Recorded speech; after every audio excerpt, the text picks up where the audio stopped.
بسم الله الرحمن الرحيم. Itu berat, sabar dalam menghadapi ujian. Ini perkara-perkara yang berat ya bagi jiwa. Baik, disebutkan di sini hujibatil naru bisyahwat. Hujibatil naru bisyahwat. Neraka itu ya diliputi dengan perkara-perkara yang terkait dengan syahwat ya. Maka semuanya butuh perjuangan untuk menghadapi hawa nafsunya agar tidak berakhir di neraka, waliyadzubillah. Karena neraka isinya itu pasti kaitannya dengan syahwat. Orang menuruti syahwatnya, orang menuruti rasa kikirnya, menuruti hawa nafsunya untuk membenci orang lain, menuruti hawa nafsunya untuk mencederai orang lain, ya. Nah itulah. Dan hendaknya setiap kita, setiap muslim senantiasa berusaha untuk tidak menuruti hawa nafsunya dan syahwatnya. Kenapa? Karena memang dunia ini adalah tempat ujian, ya. Tempat ujian. Dunia ini adalah tempat ujian, dan ujian itu selalu kaitannya dengan hawa nafsu dan syahwat. Makanya hawa nafsu dan syahwat itu selalu terlihat indah. Hawa nafsu dan syahwat itu selalu terlihat indah di mata manusia. Dan banyak orang itu tertipu dengan ini, apalagi didukung dengan bisikan-bisikan iblis ya. Iblis itu senantiasa menggiring manusia, membisiki manusia untuk melihat sesuatu yang buruk di hadapan Allah menjadi terlihat indah di matanya. Dan itu adalah salah satu hal yang memang dilakukan oleh iblis setiap saat sampai hari kiamat nanti.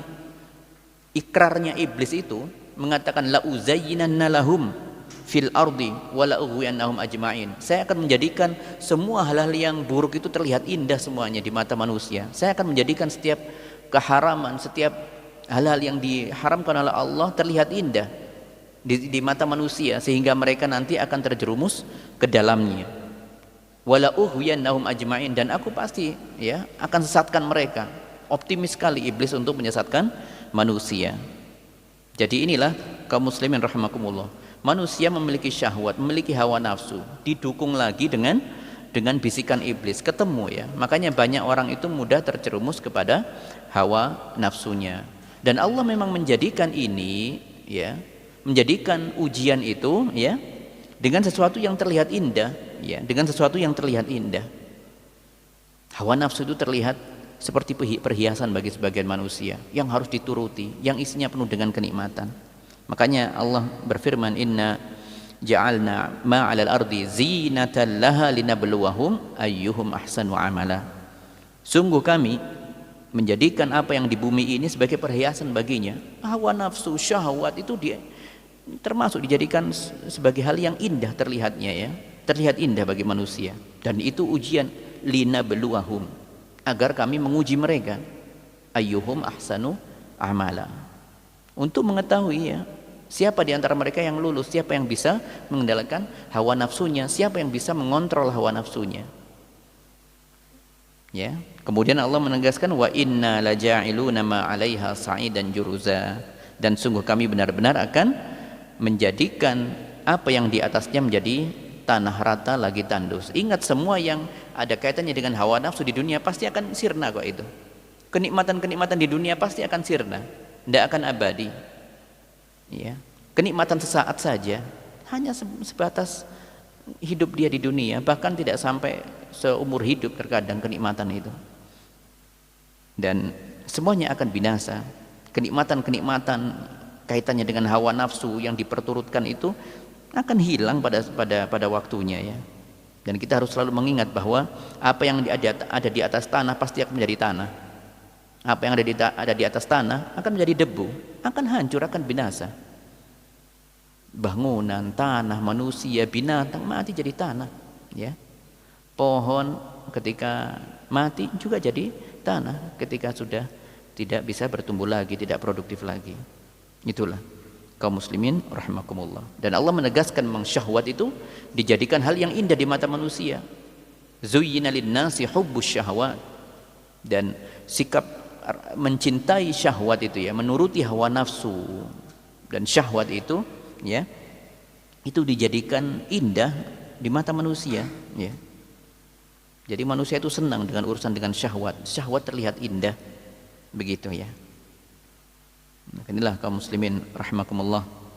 Seorang muslim yang berakal makanya harus bisa membedakan antara syahwat dunia yang membinasakan, ya, dengan apa? Dengan konsekuensi dengan menuruti hawa nafsu itu pasti ada penyesalan nanti, ya.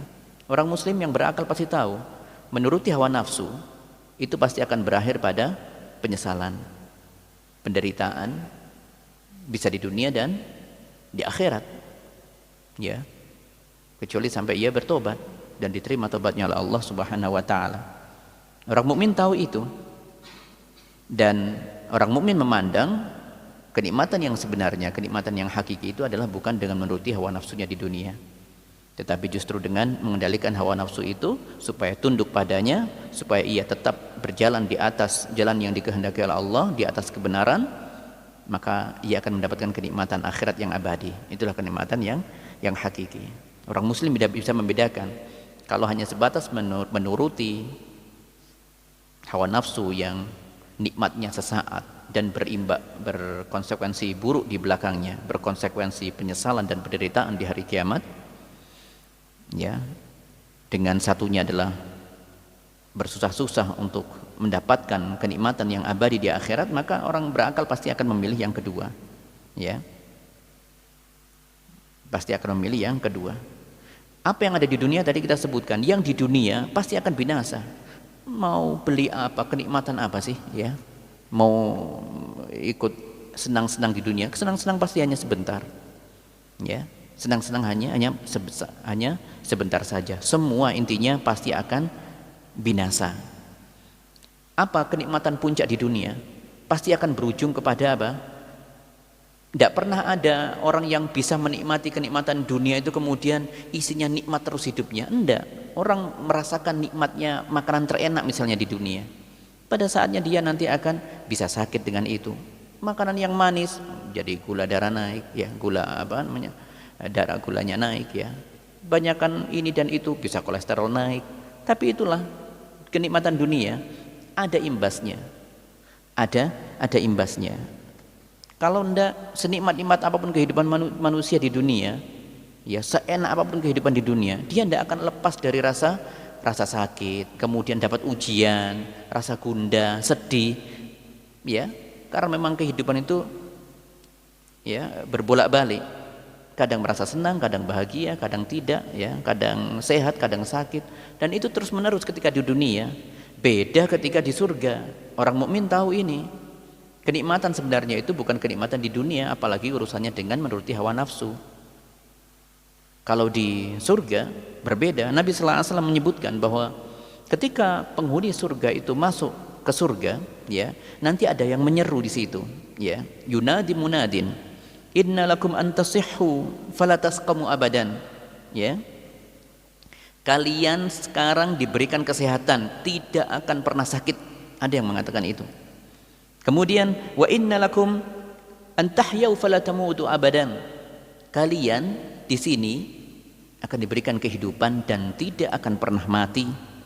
Wa inna lakum antasibu falatahramu abadan, dan kalian di sini akan dijadikan muda, tidak akan pernah tua. Di dunia orang senikmat-nikmatnya, ya, hidup waktu muda senang-senang, pada masanya nanti dia akan tua, akan mengalami perubahan kondisi fisik, kondisi mental, semakin lemah dan semakin melemah. Di surga tidak, kenikmatannya betul-betul sempurna, kenikmatan yang sempurna, hidup abadi, diberikan kesehatan, tidak pernah sakit, diberikan muda, ya, muda, dijadikan muda dan tidak pernah tua. Wa inna lakum an tan'amu fala tab'asu abadan, dan kalian akan diberikan kenikmatan terus menerus, tidak ada sedikit pun penderitaan, tidak ada mikir sumpek dunia, tidak ada. Akhirat tidak ada seperti itu. Jadi hidup abadi, tidak ada penderitaan, tidak ada kesedihan, sehat selalu, ya, masya Allah. Inilah kehidupan di surganya Allah Subhanahu Wa Taala.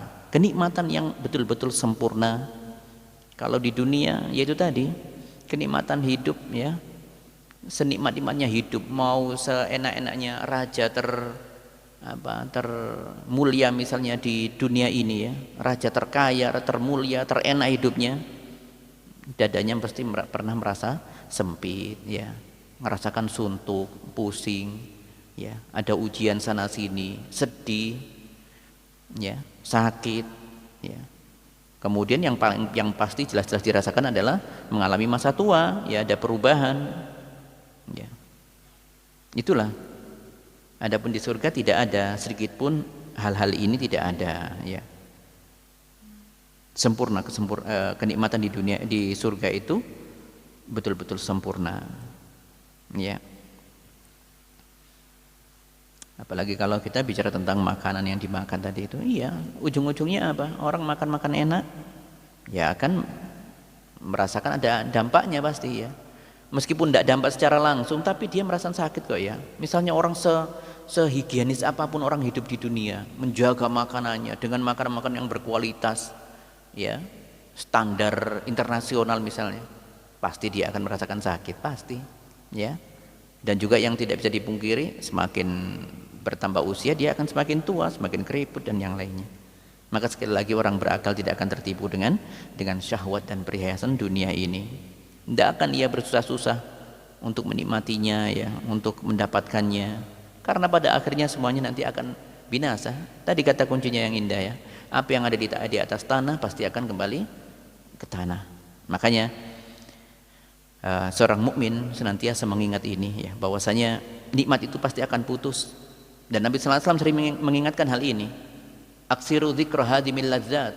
Selalu ingatlah oleh kalian penghancur, pemusnah kenikmatan. Apa itu? Al-maut. Sudah mati apa ya? Tidak ada kesenangan-kesenangan itu ya. Jadi kalau kita bicarakan, membuat analogi misalnya, orang menuruti hawa nafsu di dunia, dikasih keenaan-keenaan, tapi dapat penderitaan di akhirat. Kira-kira orang berakal mau atau tidak? Tentu tidak. Sama dengan kalau kita berikan tawaran begini, di dunia ini saya letakkan kamu di istana termewah, terindah, kenikmatan semuanya ada di situ. Nikmati di situ bertahun-tahun, puluhan tahun sampai kamu mati di sana, apa sampai menjelang mati misalnya. Sampai 60 tahun misalnya di istana itu. Tapi nanti setelah 60 tahun kamu tak siksa ya, dengan sekeras-kerasnya. Mau enggak kita? Tentu enggak. Itulah gambarannya. Orang kalau menuruti kenikmatan-kenikmatan dunia saja, menuruti hawa nafsunya di dunia, penyesalan dan penderitaan menanti di belakangnya. Seorang mukmin tidak menjadikan dunia itu sebagai tempat kembali, sebagai tujuan utama. Justru orang mukmin itu selalu menahan dirinya. Dia menganggap dunia itu seperti ibarat penjara ya. Ad-dunya sijnul mukmin, kata Nabi sallallahu alaihi wasallam. Dunia itu adalah penjaranya orang yang beriman, wa jannatul kafir, dan surganya orang-orang kafir. Karena orang beriman dan berakal sadar nikmat dunia itu cuma sebentar dan ada masanya, masa expirednya, masa kadaluarsanya itu akan ada. Ia akan hilang pada masanya. Apakah kenikmatan itu yang meninggalkannya atau dia yang meninggal duluan, meninggalkan nikmat yang ada di bumi ini. Orang mukmin tidak akan tertipu dengan hal itu. Maka kita bersabar, kita menahan diri kita menghadapi nikmat-nikmat yang sementara itu ya. Hanya sebentar ya, di dunia hanya sebentar. Setelah itu dengan kesabaran itu Allah akan menggantikan kesabaran itu dengan apa? Dengan kenikmatan yang tiada terhingga. Kata Allah Subhanahu wa taala, innama yuwaffas sabiruna ajrahum bighairi hisab. Ya, sesungguhnya Allah pasti akan mengganti ya orang-orang yang sabar di dunia ya. Nanti akan diberikan pahala, diganti dengan pahala. Kesabaran itu membuahkan pahala yang tidak terhingga. Insyaallah ya. Ya. Dan apalagi syahwat ini ya, syahwat ini perkara yang besar, fitnah syahwat ini di zaman sekarang apalagi ya. Syahwat seringkali membuat manusia itu buta terhadap agama, buta terhadap harga dirinya. Orang kalau sudah kena syahwat biasanya lupa dengan harga diri, tidak ngurus, yang penting dilakukan hanya demi menuruti dirinya, lupa dengan aturan-aturan agama, lupa dengan akhiratnya. Itulah syahwat itu ya. Syahwat itu seperti itu. Ya. Kemudian disebutkan wa hujibatil jannah bil makarih. Dan surga itu diliputi dengan hal-hal yang tidak disukai oleh jiwa. Dan inilah pesan yang tersirat dalam hadis ini, pesan untuk bermujahadah, pesan untuk kita semuanya agar berjuang untuk mendapatkan kenikmatan hakiki. Ya. Pesan bagi kita semuanya untuk berjuang secara totalitas untuk taat kepada Allah Subhanahu wa taala, untuk banyak beribadah. Karena memang hukum asalnya manusia itu adalah cenderung kepada apa? Kepada keburukan. Innan nafsa la ammaratun bisu. Allah berfirman, sesungguhnya hawa nafsu itu mendorong orang itu ya untuk melakukan kejahatan, melakukan keburukan, melakukan kemaksiatan. Illa ma rahima rabbi, kecuali nafsu yang diberi rahmat oleh Allah Subhanahu wa taala. Dan manusia seperti itu, kebanyakan seperti itu. Hukum asalnya manusia itu suka melakukan pelanggaran-pelanggaran ya. Mudah mengikuti hawa nafsunya. Allah juga berfirman, innahu kana zaluman jahula. Manusia itu amat zalim terhadap dirinya, tidak ngurus dengan dirinya, yang penting dia senang. Dia tidak memikirkan dampak buruk di belakangnya, tidak memikirkan konsekuensi neraka nanti kalau dia melakukan keburukan ini dan itu. Dan amat jahil ya. Jahil karena tidak mau taat kepada Allah. Hukum asalnya seperti itu. Hukum asalnya manusia itu secara umum seperti itu ya. Jadi hukum asalnya manusia itu kalau disuruh beribadah berat. Manusia disuruh untuk menjaga sholat 5 waktu itu berat, apalagi laki-laki. Hukum asalnya ketika disuruh untuk sholat 5 waktu itu berat, apalagi di masjid ya. Ditambah lagi ketika di hadapannya sedang ada kenikmatan-kenikmatan, sedang asik dengan teman-temannya, dengan ngobrol dengan teman-temannya, ngalur ngidur ngobrol ya, kemudian sedang olahraga atau dengan apa kesenangan-kesenangan di dunia. Datang azan, berkumandang waktu azan terkadang dilalaikan. Sudah waktunya sholat, nanti aja, bisa sholat sendiri kok ya. Kadang seperti itu. Berat ya. Bahkan ketika waktu bercanda ada azan tidak didengarkan ya. Azan tidak didengarkan, menuruti hawa nafsunya itu ya, menuruti hawa nafsunya. Itu hukum asalnya manusia itu seperti itu. Ada seruan kebaikan dia justru enggan untuk melakukannya ya. Ketika tiba waktunya haul dan nasabnya untuk mengeluarkan zakat malnya ya, diolor-olor ndak karuan, cari alasan ini, dihitung ulang ya, hitung terus menerus. Cek emane gitu loh ya, kikir ya, seperti itu. Kemudian juga ketika merasa waktu puasa Ramadan ngeluh aja, kok enggak maghrib sih ya. Sampai butuh acara ngabuburit ya. Tidak ada Ramadan kecuali yang harus dengan ngabuburit, jalan-jalan kemana, ke sana kemari. Itu merasa berat memang ya. Pada dasarnya orang merasa berat untuk melakukan ketakwaan, itu berat. Orang mau haji, berat sekali. Ditambah dengan biaya seperti itu, jumlahnya yang tidak sedikit uang yang dikeluarkan. Belum lagi dapat cerita di sana nanti kegiatannya ini. Sebulan di sana dalam kondisi yang tidak enak, hidup dengan orang-orang beramai-ramai, tidak bisa dengan keluarganya sendiri. Secara umum seperti itu, ya. Ya, apalagi yang reguler misalnya, itu tinggal satu kamar 6 orang, 7 orang, ya, gantian mandinya, makannya juga gantian. Belum lagi panas-panasan, lelah, capek, bayar pisan. Ya, itu berat bagi jiwa, itu hukum asalnya berat. Kecuali bagi orang-orang yang bisa mengendalikan itu semuanya. Orang-orang yang dapat hidayah dari Allah. Qad aflaha man zakkaha wa qad khaba man dassaha. Orang beriman tahu, orang-orang beruntung itu adalah orang yang mensucikan, yang membersihkan hawa nafsu dalam dirinya, ya. Tidak menuruti hawa nafsunya, dan ia sadar wa qad khaba man dassaha, dan pasti menyesal orang yang mengotori hatinya. Maka kita harus berjuang menghadapi hal-hal yang tidak disukai dari diri kita, ya. Inilah jannah, hujibatil jannah bil makarih. Untuk mendapatkan jalan menuju surga, jalannya itu pasti tidak enak semuanya, ya, tidak enak untuk taat, menjaga sholat 5 waktu, menjaga qiyamul lailnya, bangun malam-malam, suruh nangis-nangis, mohon-mohon kepada Allah, ya. Itulah semuanya penuh dengan perjuangan. Namun kaum muslimin rahimakumullah, ya, bisa jadi ketika di awal perjuangan seseorang untuk melakukan ketaatan kepada Allah itu awalnya berat, ya. Tapi jiwa harus dipaksa memang. Semuanya harus dipaksa. Harus dipaksa. Terkadang apa yang dianggap buruk bagi jiwa kita itu ternyata banyak kebaikan di dalamnya, seperti seruan untuk berjihad, ya. Kutiba alaikumul qital wa huwa kurhul lakum. Diwajibkan atas kalian berjihad di jalan Allah, dan itu sangat kalian tidak sukai itu. Konsekuensinya sudah capek, lelah, mengeluarkan harta, resikonya besar pasti. Kalau tinggal pilih pulang selamat atau pulang dalam keadaan mati di medan perang, ya. Tapi lihat, ya, apa di balik ini, di balik kepedihan bagi orang-orang yang meninggal dalam keadaan syahid, yang banyak orang takut dengan itu saat itu. Ya, Allah menegaskan, wala tahsabanna alladzina qutilu fi sabilillahi amwata bal ahya 'inda rabbihim yurzaqun. Jangan pernah mengira bahwasanya orang yang mati di jalan Allah di medan perang itu kemudian mereka itu mati. Enggak, mereka hidup, bahkan senantiasa mendapatkan rezeki setiap saat di situ. Di sisi Allah mereka enggak mati.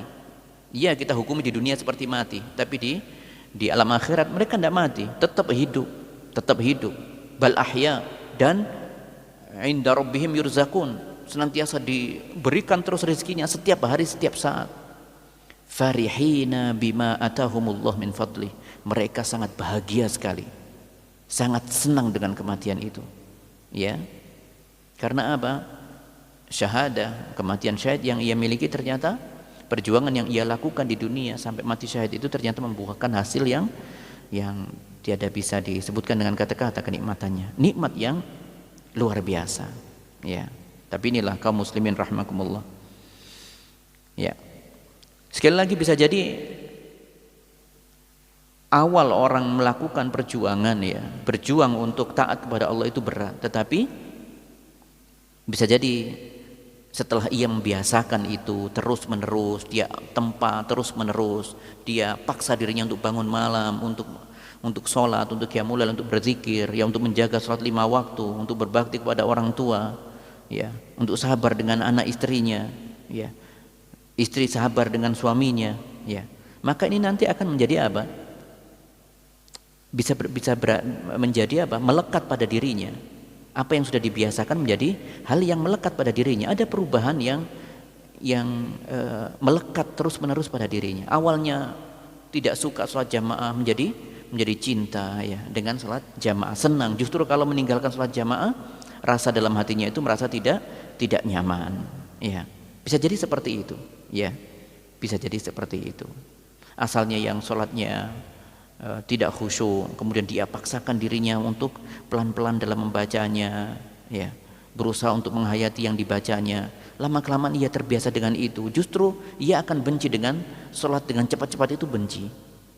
Masya Allah, ya, perubahan itu akan terjadi ketika seseorang itu jujur kepada Allah, ya. Allah pasti akan membantunya. Maka demikian juga orang yang berusaha betul-betul sabar dengan hawa nafsunya, kemudian dia berjuang untuk menuju jalan surga yang penuh dengan kerumitan, penuh dengan kesulitan, penuh dengan kelelahan, ya. Maka Allah akan mudahkan jalannya menuju surganya Allah Subhanahu wa taala. Ingat, perubahan itu tidak datang begitu saja, tetapi semuanya diawali dengan mujahadah. Dan ini bab kita memang bab mujahadah, perjuangan. Semuanya itu butuh perjuangan. Berjuang untuk tidak masuk ke neraka, dan berjuang mati-matian supaya bisa menjadi ahlu surga. Masih ada waktu, kita masuk ke hadis yang berikutnya, hadis ke-8. An Abi Abdullah Hudzaifah bin Al-Yaman, dari Hudzaifah bin Yaman, qala shallaitu ma'an Nabi sallallahu alaihi wasallam dzata lailah. Suatu waktu saya pernah salat bersama Nabi di suatu malam. Ya, ini maksudnya salat qiyamul lail, ya, salat qiyamul lail.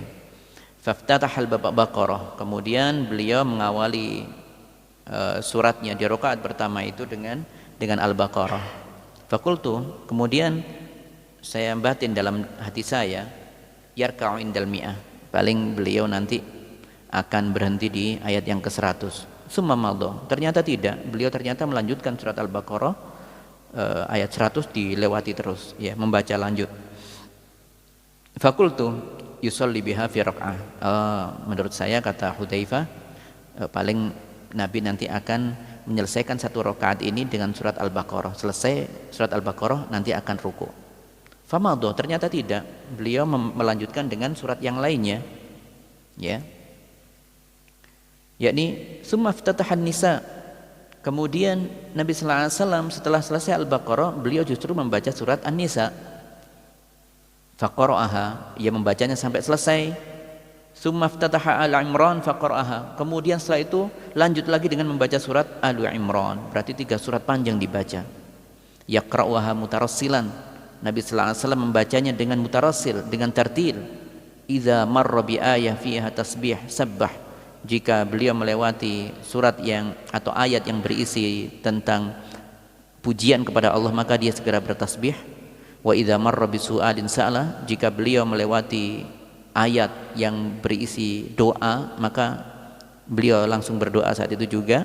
Wa idza marra bi ta'awudzin ta'awadza, ketika beliau melewati ayat yang berisi permohonan perlindungan kepada Allah dari sesuatu yang buruk, maka beliau pun segera meminta perlindungan kepada Allah dari keburukan-keburukan. Summa raka'a, kemudian beliau ruku', faja'ala yaqulu subhana rabbiyal azim. Ketika ruku' beliau membaca subhana rabbiyal azim. Fakana ruku'uhu nahwa min qiyamih, dan rukuknya itu sepanjang kondisi beliau berdiri tadi membaca 3 surat panjang tadi, rukuknya sepanjang itu. Tsumma qala sami Allahu liman hamidah. Setelah lama ruku', maka beliau i'tidal mengucapkan sami Allahu liman hamidah rabbana lakal hamd. Kemudian beliau di waktu i'tidal itu qama qiyaman tawilan qariban mimma raka', dan durasi lamanya i'tidal beliau itu kurang lebih sama dengan kondisi rukuknya. Dan kemudian setelah itu summa sajad, beliau bersujud dan membaca subhana rabbiyal a'la, dan fakana sujuduhu qariban min qiyamihi, dan kondisi sujudnya itu durasinya sama dengan kondisi beliau berdiri tadi, sepanjang 3 surat yang panjang tadi itu. Dan inilah kaum muslimin rahimakumullah, gambaran Nabi sallallahu alaihi wasallam bermujahadah, berjuang, sampai disebutkan dalam riwayat hatta yatatawara qadamuhu, beliau kalau salat malam itu sampai kakinya bengkak-bengkak. Bagaimana tidak, kondisi berdiri sangat lama sekali seperti ini, ya. Dan di sini disebutkan Nabi sallallahu alaihi wasallam pernah sholat dengan secara berjamaah di sini, sebagaimana yang diriwayatkan oleh siapa tadi, Hudzaifah bin Yaman.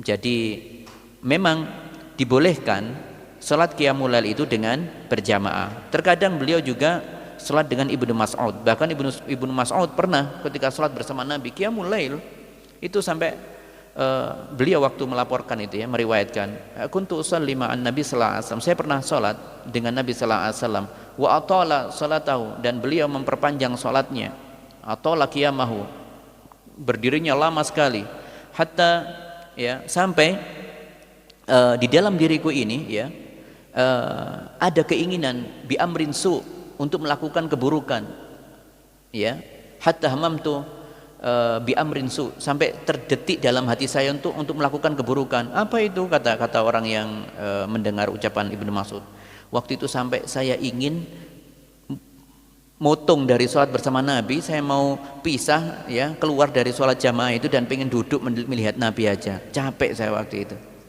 Ini menunjukkan sholatnya beliau memang sangat panjang, ya, sholat beliau sangat panjang, ya. Bagaimana tidak, beliau sholatnya membaca 3 surat, dan kurang lebih berapa itu 3 surat itu, Al-Baqarah itu sudah 2 juz setengah, 2 juz lebih, ya, 2 juz seperempat, kurang lebih kalau diakumulasi itu kurang lebih 5 juz seperempat atau 6 juz dalam satu kondisi berdiri saja, ya. Rakaat pertama setelah Al-Fatihah membaca kurang lebih 5 seperempat juz atau kurang lebihnya 6 juz, itulah maksimal, ya. Kalau di durasi waktu kira-kira berapa? Kalau orang membaca dengan tartil kurang lebih itu 2 jam setengah. berdirinya saja itu. Bagaimana dengan rukunya? Rukunya sama dengan berdirinya. Anggap saja qoriban, mirip. Misalnya kalau kondisi berdirinya di awal itu 2,5 jam, bisa jadi yang rukunya itu cuma 2 jam, ya, atau 1,5 jam, memper sedikit ya, beda sedikit. Waktu i'tidal berdiri yang kedua, i'tidal sami Allah liman hamidah, beliau juga memperpanjang itu, ya, beliau juga memperpanjang i'tidalnya itu, ya.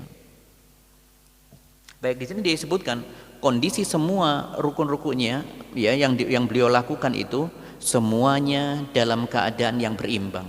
Berdirinya anggap saja 2,5 jam atau 2 jaman, ya. Rukuknya juga hampir sama 2 jaman, i'tidalnya 2 jaman, sujudnya 2 jaman, duduk di antara dua sujudnya 2 jaman, ya, sujud lagi juga seperti itu, kemudian berdiri lagi. Bisa jadi satu malam itu cuma sholat 1 rakaat, ya, kalau witir, atau 3 rakaat saja. Jadi terkadang Nabi itu memang sholat lebih ringan, berapa itu, ya, 11 rakaat, ya. Tapi bisa jadi kalau dalam kondisi yang seperti ini, asumsi kita, ya, kita ketika melihat kalau beliau bangun di jam 11 mungkin, ya, atau jam 10 sudah sholat, atau jam 11 malam, kurang lebih itu cuma 3 rakaat itu baru selesai, atau bisa jadi cuma 1 rakaat saja, ya, selesai sholat dengan sepanjang itu. Masya Allah, ya. Berapa ayat itu? Kalau di surat Al-Baqarah itu 286 ayat, ya. Surat An-Nisa 176, ya. Kemudian surat Al-Imran 200-an, maka total kurang lebih 660-an ayat. 660 ayat. Dan ayatnya bukan ayat di juz amma, ya. Ini ayat di Al-Baqarah, Ali Imran, An-Nisa, panjang-panjang itu. 660 ayat, Masya Allah, ya. Dan beliau membaca mutarassil. Mutarassil itu apa? Dengan tartil. Dengan tartil. Dan juga dengan apa? Dengan tadabbur. Inilah sifat salat Nabi itu. Buktinya apa? Disebutkan tadi, kalau mendengar ayat tasbih, maka beliau bertasbih. Misalnya ketika beliau juga melihat apa, surat atau hal-hal terkait dengan apa tadi, dengan doa misalnya, maka dia berdoa. Kalau beliau melewati surat atau ayat yang menunjukkan apa, ada perlindungan dari neraka, maka beliau segera berlindung. Misalnya seperti ayat-ayat mohon perlindungan di dalam surat Al-Baqarah, ada kalimat atau ada ayat fattaqun narol lati waquduhan nasu wal hijarah. Takutlah kalian, bertakwalah kalian dari api neraka yang bahan bakarnya itu dari manusia dan bebatuan. Maka setelah itu beliau langsung berhenti dan mengatakan Allahumma inni a'udzubika min dzalik. Boleh seperti itu, ya. Kalau kita mendengar ayat-ayat terkait dengan perlindungan, berlindunglah, takutlah kalian kepada neraka, maka segera kita boleh mengatakan a'udzubillahi min dzalik, ya. A'udzubillahi min dzalik, ya. Kalau atau bisa juga mengucapkan Allahumma a'udzubika minan nar, ya Allah saya berlindung kepadamu dari api neraka. Kalau ada ayat tasbih misalnya di dalam surat Al-Imran misalnya, ada yang ada tasbihnya di situ. Rabbana ma khalaqta hadza batilan subhanak faqina adzabannar. Ada kata subhanak, maka ada kata-kata tasbih seperti ini, beliau bertasbih. Bisa kita mengikuti itu seperti itu. Subhanallah, ya. Subhana rabbiyal azim, boleh, ya. Subhanallah bihamdi, boleh, ya. Boleh seperti itu, ya. Ini menunjukkan bahwasanya oh, ini sholatnya berarti betul-betul konsentrasi dengan sholatnya, tahu yang dibacanya, gitu loh, ya. Seperti itu, menunjukkan Nabi sallallahu alaihi wasallam juga seperti itu. Ini sifat sholat beliau seperti itu. Namun dalam hal ini, ya, kalau bertemu dengan ayat-ayat seperti ini, ini dikhususkan, ya, terutama di sholat sunnah saja, sholat misalnya qiyamul lail, ya. Tapi kalau waktu sholat jamaah wajib, ya, tidak melakukan itu, bukan ditekankan, ya, tidak ditekankan melakukan itu, ya. Imam juga tidak ditekankan melakukan itu, sudah baca normal saja kalau imam, ya. Yang belakang, yang makmumnya, Syekh Utsaimin menyebutkan tidak perlu untuk melakukan itu, tidak mengapa. Ini lebih fokus di waktu sholat qiyamul lail saja, di waktu sholat sunnah saja. Kalau sholat wajib yang berjamaah, ya sudah, sholat seperti biasanya saja, meskipun lewat dengan ayat-ayat perlindungan, ayat-ayat doa, ya sudah, lanjut saja. Kemudian beliau ruku, ya, summa roka, dan membaca subhana rabbiyal azim, dan rukuknya sepanjang sepanjang waktu berdirinya. Berarti membaca subhana rabbiyal azim itu tidak ada batasnya. Makanya kalau ada imamnya terasa lebih lama, kita biasanya 3 kali misalnya, tambahin tidak apa-apa sampai imam bangkit dari rukuknya. Subhana rabbiyal azim, subhana rabbiyal azim, subhana rabbiyal azim. Imam masih rukuk saja, kita teruskan subhana rabbiyal azim, subhana rabbiyal azim, subhana rabbiyal azim sampai imam i'tidal. Kemudian beliau juga ketika i'tidal, sami Allahu liman hamidah, rabbana lakal hamd. Kondisi beliau saat itu juga berdirinya hampir sama dengan sepanjang 660 ayat tadi, ya, kurang lebih 2 jam tadi. Sami Allahu liman hamidah, rabbana lakal hamd. Dan di antara riwayat Nabi sallallahu alaihi wasallam pernah ketika qiyamul lail mengulang-ulang pujian itu dengan membaca li rabbiyal hamd. Artinya sama dengan rabbana lakal hamd, ya. Li rabbiyal hamd, li rabbiyal hamd, segala puji bagi Allah, segala puji bagi Allah. Li rabbiyal hamd, li rabbiyal hamd. 2 jam. Li rabbiyal hamd, li rabbiyal hamd, segala puji bagi Allah. Sama dengan bacaan alhamdulillahirabbil alamin. Alhamdulillah, alhamdulillah, sama dengan itu. Li rabbiyal hamd itu artinya sama dengan alhamdulillah. Jadi isinya memang alhamdulillah, alhamdulillah, alhamdulillah, terus menerus sampai kurang lebih 2 jam. Masya Allah, ya, sampai kurang lebih 2 jam beliau mengucapkan itu. Kemudian ketika sujud juga demikian. Beliau ketika sujud setelah i'tidal, iya betul ya, sujud ya. Waktu sujud juga sama, panjangnya sama dengan kondisi berdirinya tadi. Berarti membaca, beliau di sini sebutkan subhana rabbiyal a'la. Dan sujudnya hampir sama dengan kondisi berdirinya. Berarti sujudnya juga kurang lebih 1,5 jam atau 2 jam. Subhana rabbiyal a'la, subhana rabbiyal a'la. Cuman enaknya waktu sujud ada 2 pilihan, karena memang Nabi sallallahu alaihi wasallam mengatakan bahwasanya kondisi terdekat aqrabu ma yakunul 'abdu bi rabbih wa huwa sajid. Kondisi terdekat seorang hamba dengan Allah yakni ketika waktu sujud. Fa'ksiru fihi du'a, maka perbanyaklah doa di sana. Kalau di ruku' itu hanya fokus untuk bertasbih saja, subhana rabbiyal azim, tidak boleh ada doa. Tidak boleh ada doa di situ. Berbeda dengan waktu di kondisi sujud. Di kondisi sujud silakan divariasi, ya, divariasi. Subhana rabbiyal a'la, subhana rabbiyal a'la. Ada waktu kesempatan doa, di situ waktunya kesempatan untuk bermunajat, berdoa, ya. Tetapi ini di qiyamul lail, kalau di waktu ini, waktu salat berjamaah, tidak usah seperti itu. Apalagi imam sudah bangkit, masih saja asik dengan sujudnya, sih ini tak doa-doa, ya ditinggal sama imamnya nanti, ya, tidak boleh. Innama ju'ilal imamu liyutamma bih. Imam itu untuk diikuti. Kalau imam sudah kabbar fakabbir, kalau sudah bertakbir maka segera bertakbir, tidak perlu menunggu lama-lama. Ya, tapi bahasan kita ketika sujud juga tidak ada batasan. Perbanyak subhana rabbiyal a'la, subhana rabbiyal a'la. Ini tasbih semuanya dan diiringi dengan doa, ya. Diiringi dengan doa. Ya. Kemudian juga waktu duduk di antara 2 sujud. Duduk di antara 2 sujud itu juga lamanya juga sama seperti itu. Rabbighfirli warhamni wajburni, atau doa yang paling sederhana itu Rabbighfirli, Rabbighfirli 2 kali. Kalau mau diperpanjang mengikuti yang tadi, baca aja terus itu Rabbighfirli, Rabbighfirli, Rabbighfirli 1,5 jam atau 2 jam di situ. Ya. Jadi di sini Masya Allah, ya, Nabi sallallahu alaihi wasallam mengajarkan kepada kita bagaimana untuk ketika sholat itu memberikan haknya itu berimbang, tidak jomplang satu dengan yang lainnya. Hal yang tidak dibenarkan, ya, bukan hal yang baik, ya.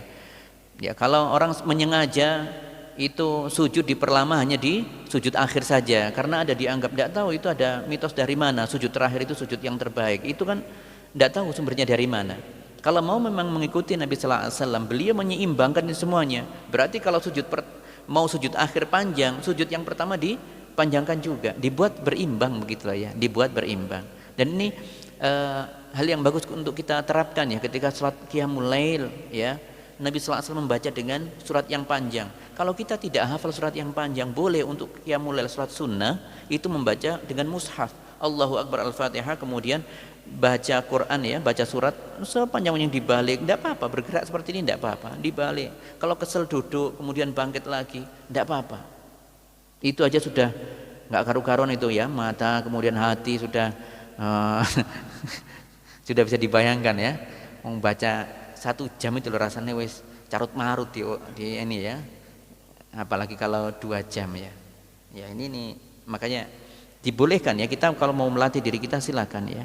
Kita melatih diri kita di waktu malam sholat dengan panjang seperti itu. Coba bayangkan rukuk 1,5 jam, subhanallah 20 menit rasanya wis dengkek ya. Sekali-kali dicoba rukuk setengah jam ya wis ya. Jadi berdirinya setengah jam pertama ya, kemudian rukuknya setengah jam, kemudian i'tidalnya setengah jam, li rabbiyal hamd li rabbiyal hamd li rabbiyal hamd li rabbiyal hamd setengah jam, kemudian sujud setengah jam ya, bangkit dari rukuk duduk di antara 2 sujud setengah jam. Pokok setiap itu semuanya setengah jam total berapa itu, bisa 3 jam lebih itu ya. Wallahu a'lam hasilnya seperti apa, subuhnya nanti bangun apa tapi Nabi bermujahadah seperti itu ya. Paling tidak kita tidak perlu muluk-muluk seperti itu. Kita awali dengan apa, misalnya 10 menit dulu atau 15 menit ya, itu dulu. Tapi inilah yang dilakukan Nabi sallallahu alaihi wasallam, menyeimbangkan itu semuanya ya. Mutarosil yang paling menarik di sini adalah beliau kalau sholat itu mutarosil. Mutarosil itu dibaca dengan tenang, dengan tartil, tidak cepat-cepat, tidak buru-buru ya. Alhamdulillah Rabbil Alamin Ar-Rahmanir Rahim. Jadi panjang pendek masih dapat itu ya. Ya. Ayat-ayatnya juga begitu.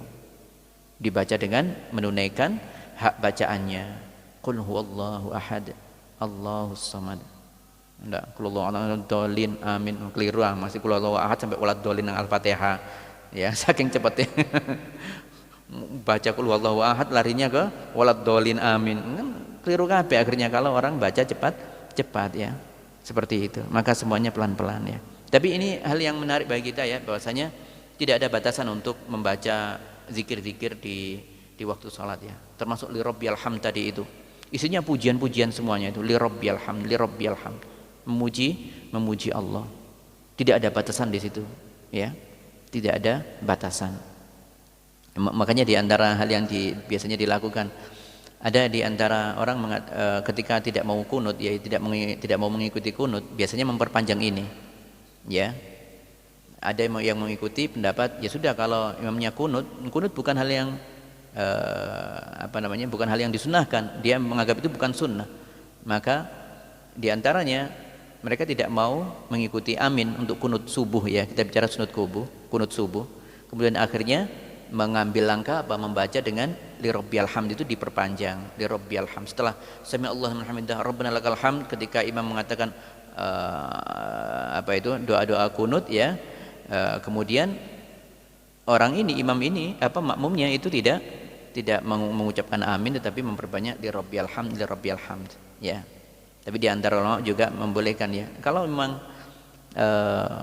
ada yang melakukan kunut di waktu subuh, itu ikuti kunut saja, karena itu ada khilaf yang sangat kuat itu ya, ada khilaf yang sangat kuat. Hadza wallahu alam bissawab. Tapi bahasan kita inilah sifat salat Nabi sallallahu alaihi wasallam. Tidak heran kalau beliau sampai bengkak-bengkak kakinya ya. Aisyah sudah menegaskan, kau kan sudah dijamin dihapus dosa-dosamu wahai Rasulullah, yang lalu yang akan datang. Kenapa harus salat seperti ini? Afala akuna abdan syakura. Ya, tidak bolehkah aku menjadi orang yang bersyukur? Salat beliau sangat lama seperti itu, sampai bengkak-bengkak. Ibnu Mas'ud sampai pernah mutung ya. Sekali bersahabat itu loh ya, sekali bersahabat radhiyallahu anhu, Ibnu Mas'ud ya. Ya, hampir mutung ya waktu itu, masya Allah. Bagaimana dengan kita? Dan ini juga ada faedah juga, boleh seorang qiyamul lail itu dengan sholat jamaah, tetapi tidak sering-sering ya. Buktinya Nabi sallallahu alaihi wasallam pernah sholat bersama siapa saja di sini, dengan Ibnu Mas'ud pernah ya, dengan ini tadi, dengan Hudzaifah bin Yaman ya, juga pernah ya, dengan sahabat-sahabat yang lain juga pernah ya.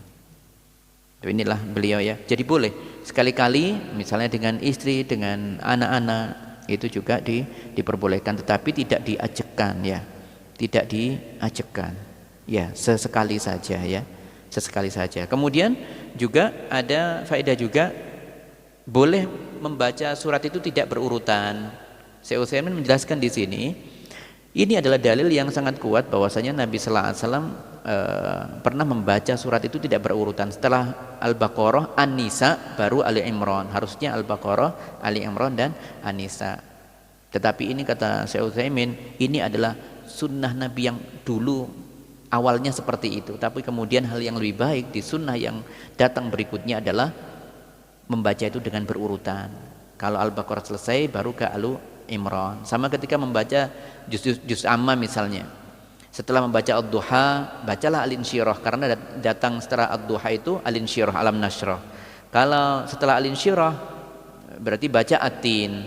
Setelah At-Tin urutannya setelah itu Al-Alaq, Iqra bismi rabbikal ladzi khalaq. Nah, seperti itu dan seterusnya. Itu adalah hal yang lebih baik kata Syekh Utsaimin seperti itu rahimahullahu taala.